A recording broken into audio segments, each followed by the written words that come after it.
नमस्कार।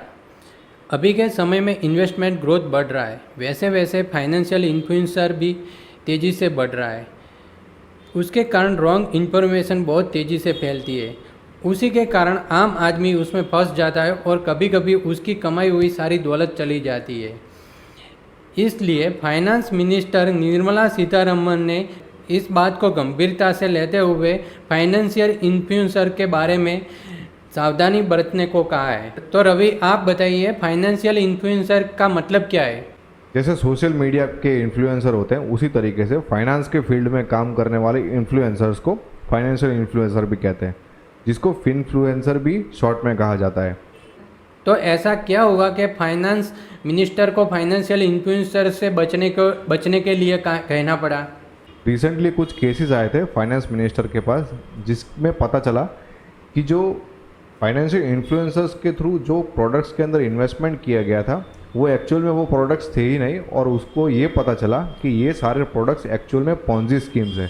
Ponzi schemes में mainly यही होता है कि इसके अंदर पैसे डूबते ही हैं, जिसके कारण फाइनेंस मिनिस्टर ने ये कहा है कि फाइनेंशियल इन्फ्लुएंसर से बच के रहना चाहिए या फिर ध्यान से काम करना चाहिए।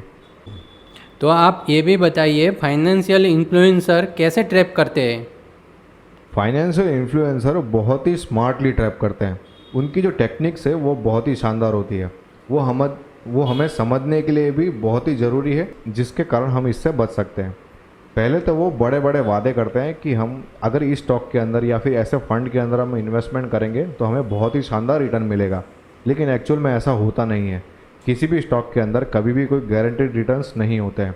कोई भी स्कीम के अंदर इन्वेस्टमेंट करने के बाद ये बोलते हैं कि इसके अंदर गारंटीड रिटर्न्स मिलेंगे।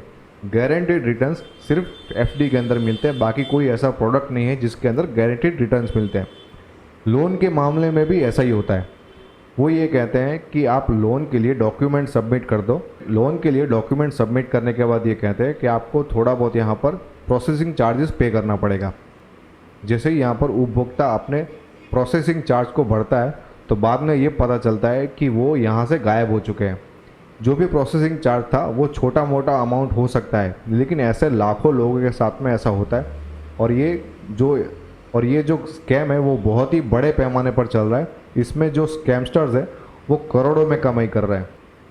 इसी के कारण फाइनेंस मिनिस्टर ने फाइनेंशियल इन्फ्लुएंसर से सावधान रहने के लिए कहा है। तो आप ये भी बताइए कि ऐसे लोगों से कैसे बचें? जैसे कि मैंने आगे बताया था, ऐसे ट्रैप से आप आसानी से बच सकते हैं। ये सारी चीज़ें आपको हमेशा ध्यान में रखनी चाहिए।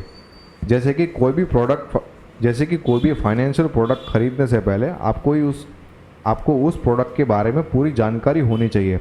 आप कौन सा प्रोडक्ट किस लिए खरीद रहे हो वो भी आपको पता होना चाहिए। अगर आपको उस प्रोडक्ट के बारे में पता नहीं है तो आपको फाइनेंशियल एडवाइज़र से एक बार बात कर लेनी चाहिए। जिस टाइप का भी आप प्रोडक्ट लेने जा रहे हो, उस प्रोडक्ट के जो फील्ड के अंदर काम करने वाले लोग हैं उनसे आपको एक बार ज़रूर बात कर लेनी चाहिए।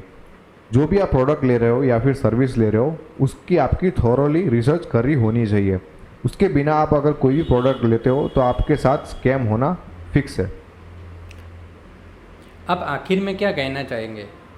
निर्मला सीतारमण जो हमारे फाइनेंस मिनिस्टर हैं, उन्होंने भी एक बात कही है कि पैसा आपका है और आपको ही आपके पैसों को ध्यान रखना चाहिए। ये बात एकदम ही सही है। आपको किसी के ऊपर भी यहाँ पर आंख मूंद के विश्वास नहीं करना चाहिए। कोई भी ऐसा कर सकता है कि आपकी ज़िंदगी भर की कमाई वो लूट के निकल जाए और आपको पता भी ना चले। तो आपको अपने पैसों को अच्छे से ध्यान रखना है और ऐसे कोई भी ट्रैप से आपको बचना है। आपने फाइनेंशियल ट्रैप के बारे में बहुत ही अच्छी तरह समझाया, इसलिए आपका thank you. Thank you Rajesh.